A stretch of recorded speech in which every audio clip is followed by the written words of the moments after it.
All right, welcome back. We're going to talk about perhaps the most famous rivalry in Canada today, and one that is steeped in the cities where the teams are located. So we will talk quite a bit throughout the semester about, of course, all different types of rivalries, and some are representative of battles or rivalries that are between actual countries, and some, like El Clasico, fall into the category where the rivalry is really between two cities and it plays out in those cities' most popular sports. In this case, we're talking about hockey and the Montreal Canadiens and the Toronto Maple Leafs.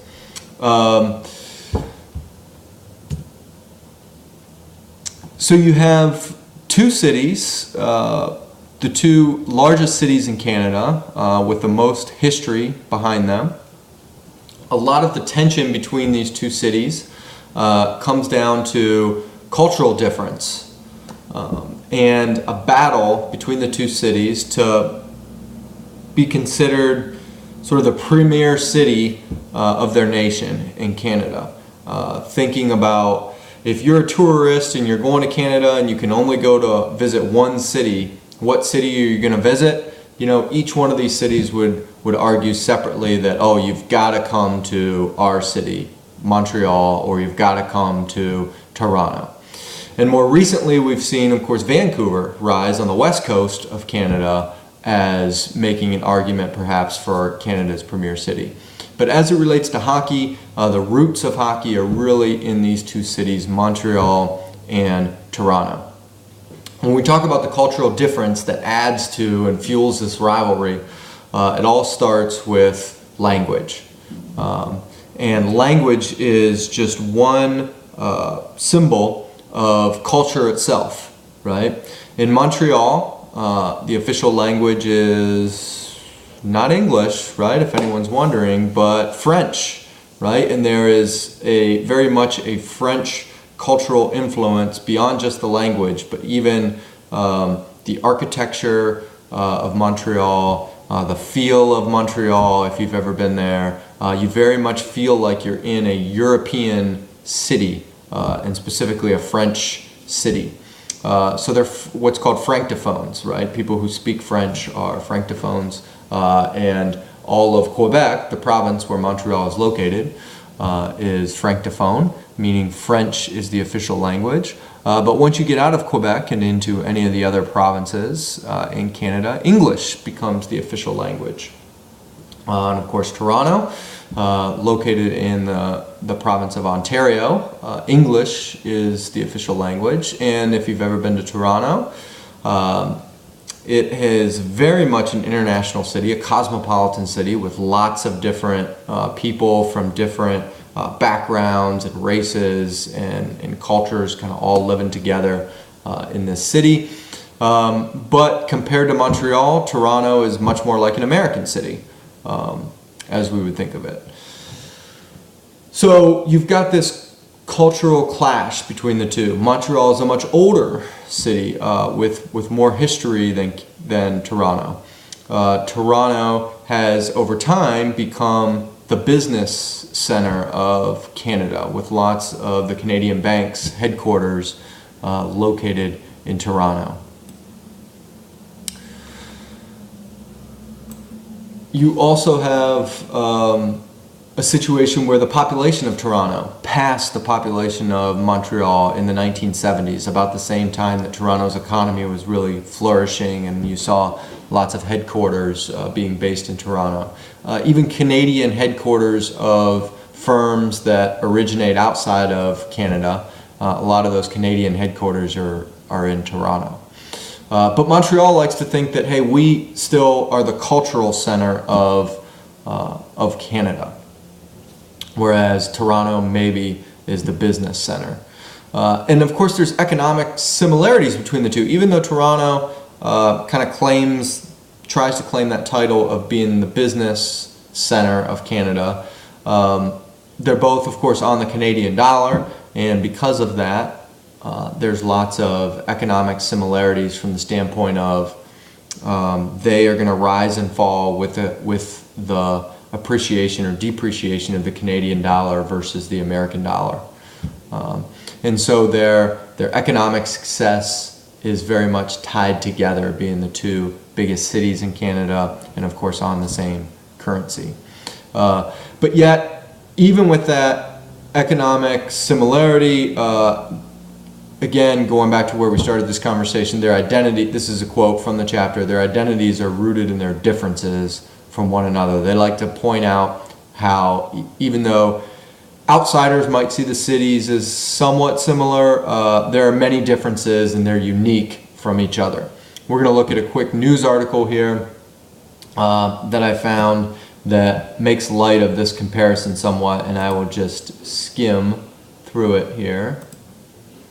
So you have 10 reasons, not including Rob Ford, which is the former mayor of Toronto, who got in lots of trouble for corruption and admitted drug use, hard drug use. 10 reasons, not including Rob Ford, why Montreal is better than Toronto. Let's see what they come up with. Number 1, better bagels. Poutine? I'm not even sure what poutine is, but I'm gonna guess that that's what's in this picture maybe. Smoked meat and sandwiches. Looks pretty good to me. You can drink anywhere in Montreal all the time, right? They do not have any laws against open containers. Obtaining alcohol, to drink in public is easier. That kind of seems like the same as number 2, but okay. Joie de vivere. As you can tell, I don't speak French, but I think this is about the party nature of Montreal and the celebratory nature of Montreal. Fun isn't illegal in Montreal, again, similar to number 4. All the best parties happen in Montreal. I think you're seeing a theme here. Montreal has a mountain, so the topography, they claim, makes Montreal better than Toronto. The cost of living will cost you almost nothing. So apparently the writers of this particular article think the cost of living is less in Montreal than in Toronto. The metro system actually makes sense in Montreal, and it's not a sprawling suburban wasteland, which of course they are suggesting that Toronto is such a thing. But yet we have, and you might have noticed as we scroll down, another article here that claims to tell us why Toronto is better than Montreal. The traffic. So that seems both sides claim to have better or less traffic than the other, so I don't know what the answer is. Better festivals. I don't know, I can't comment whether that's true or not. Healthcare. Apparently there's a shortage of doctors in Montreal. Booze selection, again we see this emphasis on drinking. Better weather, of course Toronto, if you're familiar with the map of Canada, is a little further south compared to Montreal. The sports teams in Toronto, so they have an NBA team in Toronto. Of course there's not one in Montreal. At the time that this was written, this article is obviously several years old. There was only an MLS team in Toronto, but now there's a very popular team, the Impact, in Montreal as well. But Toronto also has the Blue Jays, and Montreal, of course, lost the Expos years ago.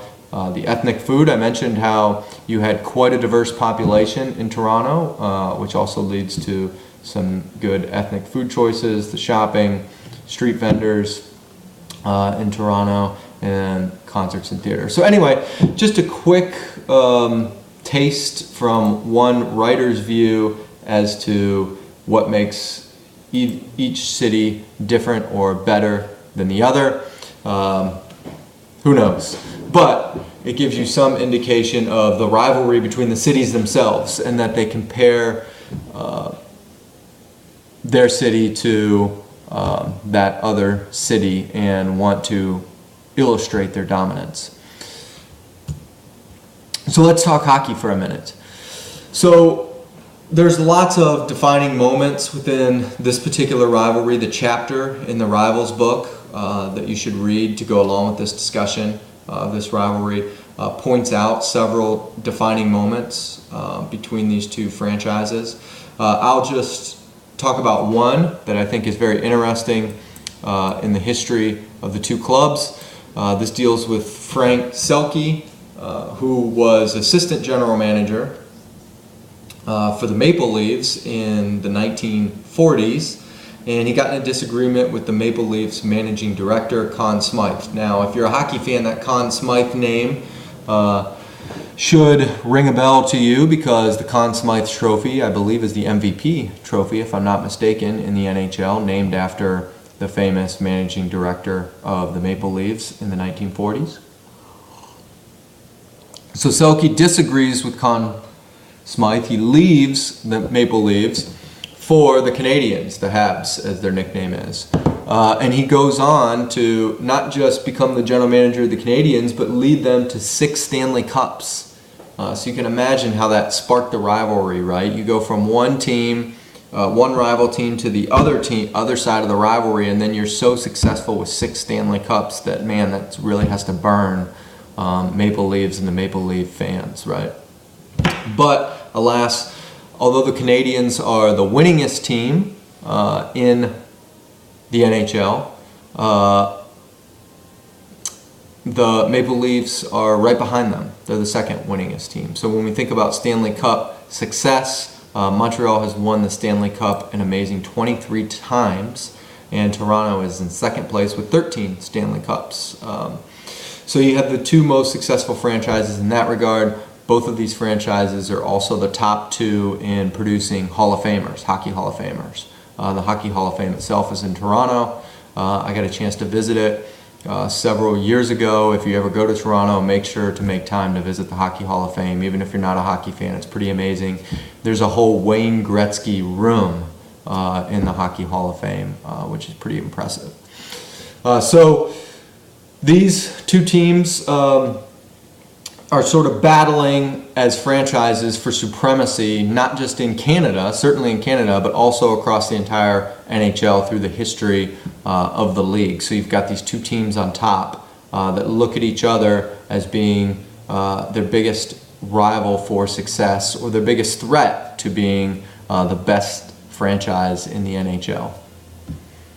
And they actually, now they're in the same conference, so they can't meet for the Stanley Cup, but I should mention that they have, in the past, before the expansion led to realignment of the league, they have met for the Stanley Cup 6 times in their history, and the Leafs won 4 of those 6. So even though the Canadiens have more Stanley Cups in total, the Maple Leafs can claim that, hey, we beat you 4 out of 6 times when we met in the Stanley Cup Finals. So these two teams, for a long portion of their history, were the only 2 NHL teams in Canada. They were part of the original 6, as I mentioned before, along with 4 U.S. teams. And it wasn't until the 70s that there was another Canadian NHL team. So for a long time, these teams were thought of as sort of the national teams representing Canada. So no matter where you were in Canada, you didn't have to be in Montreal, you didn't have to be in Toronto to root for either the Canadiens or Maple Leafs, because those were your only 2 choices in the entire country. And hockey is, you might be aware of this, is such a popular sport in Canada. It's the most popular sport in Canada. And they would broadcast almost all of their games on television once we had media proliferation and like we have today. And we have, I think TSN is the all sports channel in Canada. It's like Canada's ESPN.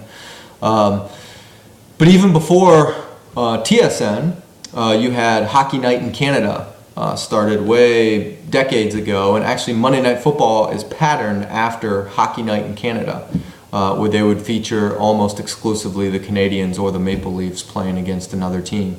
And it would be the national broadcast across all of Canada weekly of an NHL game, even before cable TV existed. So you had these people growing up in your parents' or grandparents' generation, that those are the only 2 teams that they've known. Now think about how we learn about how sports is socialized, right? when I asked you what's your favorite team and how did you come to follow that favorite team, or what's your favorite sport and how did you come to follow that sport, for most of you, you probably thought, oh, it was my parents, or it was my grandpa, or my grandma, or an aunt, or an uncle, or maybe an older sibling, if you have an older sibling, that socialized you into following that team. Well, you can imagine that for the Maple Leafs and Canadiens, for them existing for such a long period with no other teams in Canada, that even though in more recent times we've had expansion teams in Canada in the last couple decades, the Canadiens and Maple Leafs had such a huge lead in terms of their history on those other franchises that they captured a lot of Canadian families, right? So even now it takes generations for that fandom to sort of spread out to some of the other franchises that now exist in Canada. And the Maple Leafs and Canadiens still enjoy by far the two biggest followings in Canada. So I mentioned that there were original 6 teams. I also mentioned Hockey Night in Canada, being in the Canadian Broadcasting Channel even before cable existed, and featuring one of these 2 teams, or when they played each other, of course featuring that game. Then in the 1990s, both of these teams sort of fell on hard times somewhat.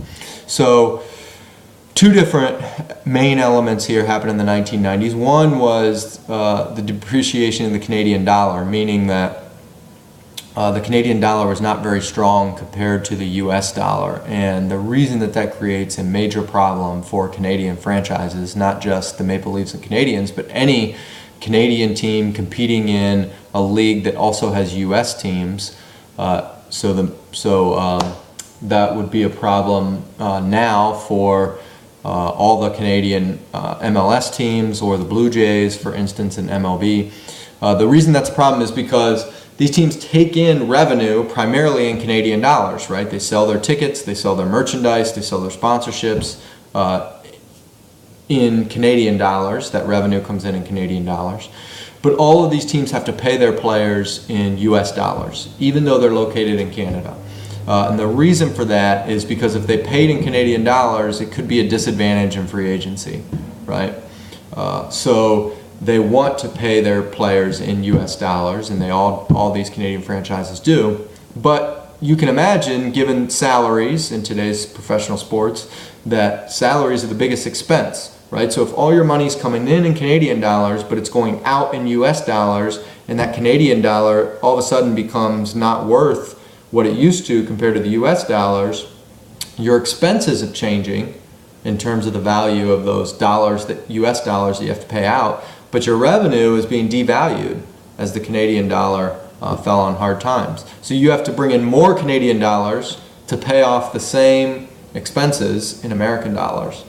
So that created a big challenge for Canadian teams, and that's why in the 1990s we saw several Canadian teams defect to the U.S. We saw the Winnipeg Jets leave and become the Phoenix Coyotes, and we saw the Quebec Nordiques. Most of you probably don't remember them, but they left and became the Colorado Avalanche in the 1990s. Since then, we've seen the Winnipeg Jets return as the Atlanta franchise that was an expansion team in Atlanta. The Atlanta Thrashers moved back to Winnipeg, and what allowed that was the Canadian dollar gained strength again in the 2000s, later 2000s, and that made it more viable for a franchise to be in Canada once the Canadian dollar strengthened against the US dollar. And then also the second element here, Bettman's, that's referring to Gary Bettman, the NHL commissioner. He had this southern strategy, right, where he started these expansion franchises in the southern US to try and grow the sport outside of its traditional cold weather climate. You can think about the Tampa Bay team, the Lightning. You can think about the Florida Panthers. You can think about the Atlanta Thrashers, which, as we just mentioned, were an expansion team during that time. So he really tried to grow the NHL in the southern US, which was good, probably, I would say, well, not probably, I think for sure, overall it was good for the league, but turned a lot of attention away from Canada and to a region of the US that is not obviously close to Canada geographically. And so the reason that I point that out is because, like we were talking about when we were talking about the cities, there's these differences and there's this rivalry between the cities, but yet their fate as a city and the fate of the franchises, their famous hockey franchises, are somewhat intertwined. So even though they're big rivals, they need to work together to grow the sport and maintain the sport in their nation in Canada. And we saw that happen with their changes in venues. The Montreal Forum and Maple Leaf Gardens were very famous hockey venues that had been around for decades and decades. Lots of history and nostalgia attached to those arenas. It was hard for fans to say goodbye to these old arenas. But given the modern economics of professional sports, both of these franchises, they needed to build new arenas that had club seats, that had suites, that had those revenue streams that other franchises were enjoying as they built new arenas in order to compete from a revenue standpoint. So in Montreal, they built the Bell Center. In Canada, they built the Air Canada Center. Around the same time in the late 90s, those two opened to help try and keep those franchises competitive in their league. So why are these two teams rivals? I always like to end with sort of creating a list. Perhaps I'll use my chalkboard for the list here.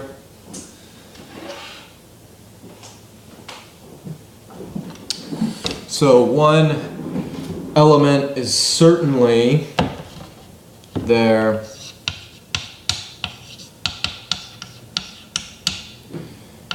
cultural difference, right? You've got the cultural difference between the two cities, which sort of represents the essence of that rivalry between these two cities.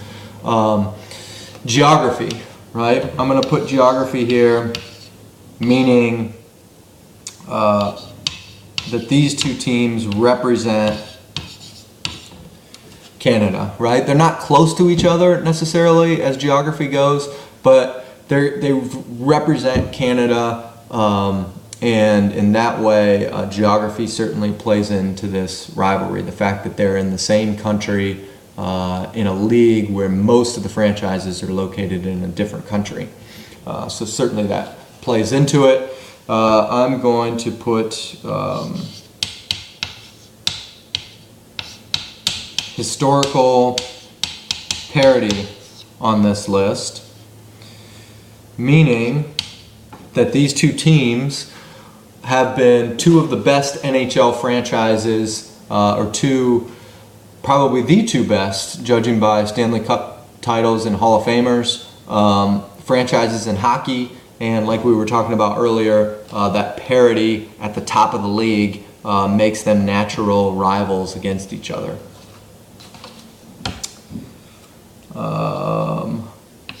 Certainly with their history, they've had lots of defining moments, not deaf moms, but I've abbreviated that, defining moments. And some of those were talked about in the reading, like I mentioned before. I just talked briefly about one of them, Selke quitting the Maple Leafs and then going to the Canadiens. There's a pretty good video here that we'll take a second to watch that describes some of the defining moments between these two franchises, or talks about the players' perspective, I should say, and how they feel about the history behind these two organizations.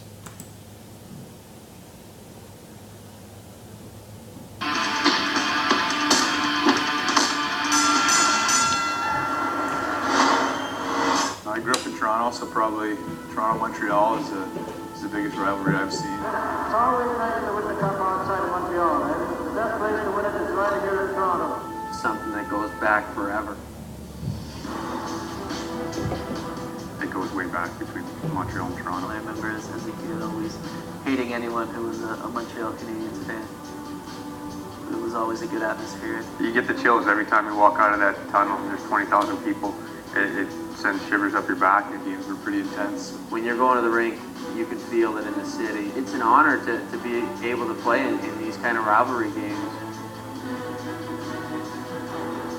You know, you go there and they want to prove it's almost that we're the best Canadian team, or we're the most popular Canadian team. And There's so much on the line. There's not just the 2 points. And the Leafs win it 5-4 in overtime. And when you're playing in Montreal on a Saturday night, or they're playing against you in your building on a Saturday night, you know how big the game is.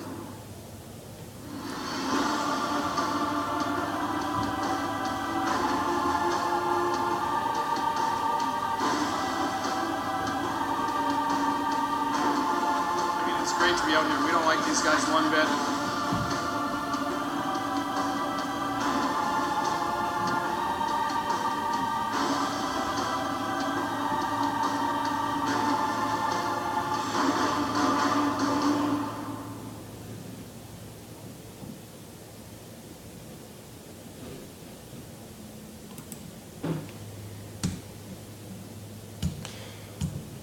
All right. So you see there from the players' perspective, they understand how important it is for the nation, this particular battle between the two teams. I think the other thing that we might put on here is the similarity between the two economically, or the fact that there is a degree of symbiosis between the two, meaning that they're connected in that their sports economies connected to the Canadian dollar also contributes quite a bit to this particular rivalry. So you see, we get quite a list here of different things contributing to the Canadiens Maple Leafs rivalry. Hopefully you've enjoyed this one. Another interesting thing, and the last thing that I'll mention here, is that the Canadiens also have another huge rival beyond just the Maple Leafs. It's one of those, it's kind of like, in some ways, they're like the Yankees of hockey in terms of their number of championships, but the Canadiens, if you ask their fans, you'll get a split between whether the Maple Leafs are the biggest rival or the Boston Bruins. So it wouldn't be right for me not to mention that, that they share another huge rivalry within the sport of hockey.